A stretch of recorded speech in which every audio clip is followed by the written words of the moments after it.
Oh no, my laptop's gone to sleep. Come on, wake up. Hurrah. Yay! Good. Right, hello. Wow, there are a surprising number of you. And I can't see very well at all because there's a projector in my face. Oh, come on. There we go. Right, so who am I? I'm Emily Selwood. I'm a software engineer for far too many years. I fell into the geospatial stuff entirely by accident. I don't even have a geography GCSE. And if you're older than 30, which looks vague number of you out there are, my code's probably run on your computer at some point. So, quick show of hands. Who's done some geospatially things before? Not many of you. Excellent. Not too many of you are going to be bored by the next part. So, quick introduction to geospatially things. The first and most obvious or biggest thing is how we find where someone is on the world. So, latitude and longitude. Latitude is degrees from the equator up to the poles. It's plus or minus 90. Longitude is degrees around the sphere, which is a little more complicated because we had to pick where 0 was. Poles, latitude you just pick, middle or one of the ends as the 0. But going round, we had to choose. And we ended up picking a location of a telescope in Greenwich. We're currently somewhere around latitude 52.4 or 04 and longitude of minus 2.37. Two important kinds of geospatial things that we generally play with. Oh, my head's right in the way, isn't it? Yeah. We have basically vector data and raster data, which is kind of exactly like your pictures you have on your computer, cat GIFs versus vector drawings in Inkscape. Raster data is usually measured in meters. A pixel is 20 meters, which means that a picture is said to be 20 meter resolution, which means that a pixel is 20 meters of the ground, which is a lot bigger than you think about when you're trying to do anything with this stuff, because you suddenly realize that, hang on a minute, how big is 10 meters? Can I see the thing that I'm looking for? Is it bigger than 10 meters? Otherwise, it's not a pixel. So we've got vectors, which are more commonly used-ish. We've got points, you are here markers, where is the local hack space, that kind of thing on Google Maps. We've got lines, bits of points joined together, usually for roads, paths of ships, where a migratory bird went, that kind of stuff. Polygons, also lines, but they start and end in the same place. Buildings, country borders, etc. And bounding boxes, which are extremely useful because they make everything much faster. If you have a polygon that's a country border, it's got lots and lots of little pieces, and is this point inside this other one is awkward, so if you can simplify things down to be a square, it makes things a lot easier. Much less edges to look for. So the last, well, not quite the last bit, the next bit is projections. So how you go from the sort of spherical thing that the Earth is into the map you're familiar with, I'm sure, around the world. You can't really peel a Satsuma and end up with a rectangle. It doesn't ever happen, it's not possible. So we have to do some maths to sort of squish and stretch everything. We have many ways of doing this. Humans are involved, so we've got 1,001 ways of doing it. The most commonly used for web maps is something called WGS84, which is basically your classic map that you've seen. Google Maps use it, everything close to uses it on the web. So how do we store things? Because, we need to store stuff. And again, humans are involved, so there are many ways of doing things. I'm not going to read the list, but we'll get there. So I'm going to talk a bit more about GeoJSON because I'm going to use a bit of it later. So effectively, it's a special way of doing a JSON object that is for, doing all of the points. The original one was just created in June of 2008. And then the IETF turned it into a standard, and we all love RFCs, so 7946. It's kind of human readable as much as JSON ever is, but it's about as readable as anything gets, so I'm going to use it. Okay, so the important part of the talk. What about a country we can't put in a box? Oh, hang on, no. So a few years ago I was working on a project to help some small island nations in the Pacific get data they need to prove to the World Bank that climate change is causing issues.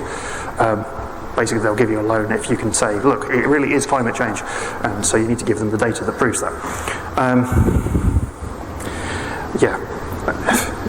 Because people don't believe that it's climate change.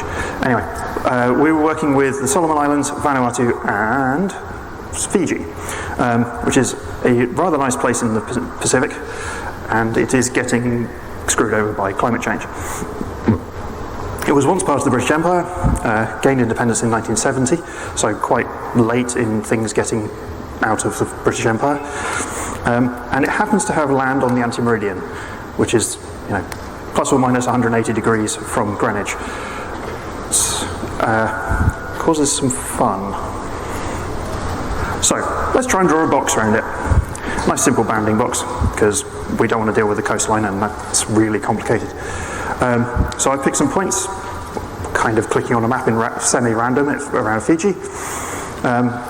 We'll just do a quick check of the RFC to make sure we do things the right way around the circle, because certain things will work whichever way around the polygon we go. And part of it says, a linear ring must follow the right-hand rule with respect to the area it bounds, i.e. exterior rings are counterclockwise, holes are clockwise. So if you've got more than one, that's a hole. So we want A, B, C, D, A. And as GeoJSON, it looks like this. You've got a type, it's a feature, you have some geometry, it's a polygon, it has some coordinates, and behind my head that you can't read, it's got some extra properties that are stuff that you want associated with it. It could be building names, it could be whatever. We've called it Fiji-ish. Mostly because when I look at this again later and wonder what it is. So, let's try and open this in something. We're going to start with QGIS. It's a favourite tool for doing this sort of thing. It's an open source project. It's really pretty good. The one I use not quite daily, but nearly. First of all, we'll add ourselves a base map so we get something to compare to. When you first open QGIS, this is just an empty white window. So we'll give ourselves OSM, and this is going well already. So we'll drop our GeoJSON in, and oh no, that's not covering Fiji. We got everything but Fiji.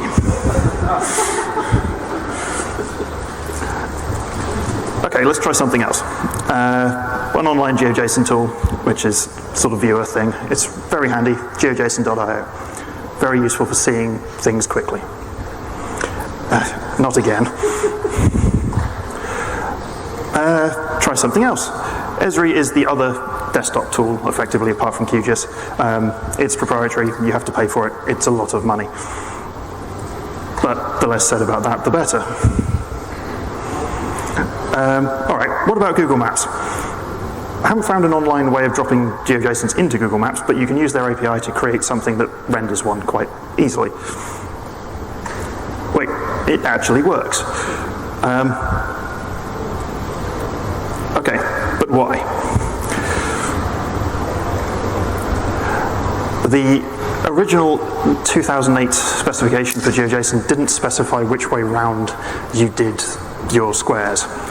And when something crosses over the anti-meridian, you can't tell which way round it's going. Or at least unless you say, it's definitely this one, you don't know which of the two options is right. So you can either guess, and that's what most of the things have done, and drawn the box the wrong way around the world, and not what we wanted, or you can assume that it's the right thing, or assume it's following the standard, which is what Google does. I'm not quite sure what would happen if you tried to draw something in the wrong place, or you just error like Esri do. hang on, where is it? Yeah. The standard answer for how you work around this problem is you don't. You basically cut the shape in half along the antimeridian and have two of them. This is a problem on its own in places because well, as we'll get to in a minute, there are a whole heap of problems. So, it's not just GeoJSON this happens to, this happens with a lot of things. This is Google Maps trying to navigate across the island that is our bit of Fiji. There's from the ferry service where you arrive on this island to the Garden Island Resort. The mangled bit in the middle is the antimeridian, but you can almost see there's a teeny little darker patch there, and that is the bit where the road has been split. So Google doesn't think there's an entirely contiguous road along there and will refuse to let you navigate down it because it's not the right place. And the other fun thing is the way the satellite imagery is processed. You basically always have to do this. I have attempted to do this with bits of satellite pictures across there, and it'll attempt to allocate a picture memory the wrong piece, that red box we saw earlier, and there isn't a computer on the planet that has enough space for that many pixels. It's not fun. As a side thing, Uber also refused to operate in Fiji, citing an unfavourable regulatory climate. But that doesn't seem to have ever stopped them before. I do wonder what that route would cost.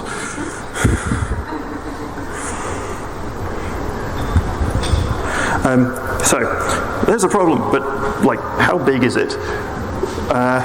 Where is one other country that crosses the line? Russia. I spent a while scrolling across the Google Maps and OpenStreetMap. There are about 7 roads that cross it. One of the roads ends at someone's house about 100 meters down the road from the antimeridian. Also, that road on the previous slide is the only road on the island that's any size, so I don't think it bothers the locals particularly much because it's down the road. It's fine. So while it's not a huge problem for the people that live there, for everyone else trying to do any geospatial analysis, it becomes an irritation. You do have to split images, you do have to try and cut boxes up. So how does Fiji solve this problem? You know, a country needs to know where their territory is. They need to be able to know where to send road maintenance crews. They've got to send, record which plot of land belongs to who. So, as I alluded to earlier in the talk, 0 doesn't have to be at, Greenwich. You can move it wherever you like. It was humans who put it there after all, so... So Fiji basically have their own version of British National Grid. Again, they escaped from the British Empire in the 70s, so...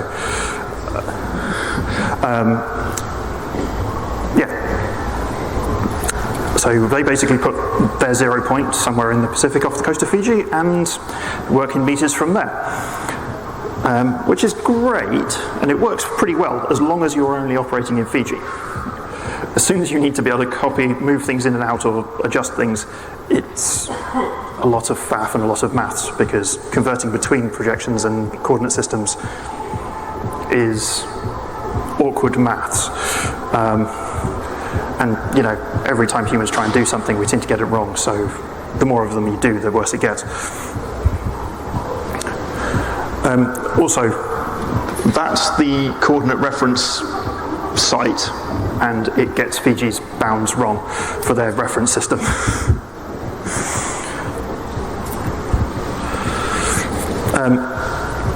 Another thing, my sympathies to the Antarctic Survey folk. If there are any of you in the room, I apologise, but the poles are even worse, because the whole top edge of the map is exactly the same point.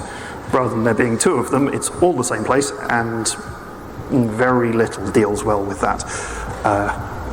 There aren't any roads up there though, so no one's trying to navigate them, which is great. So, in conclusions, humans made edge cases on a sphere.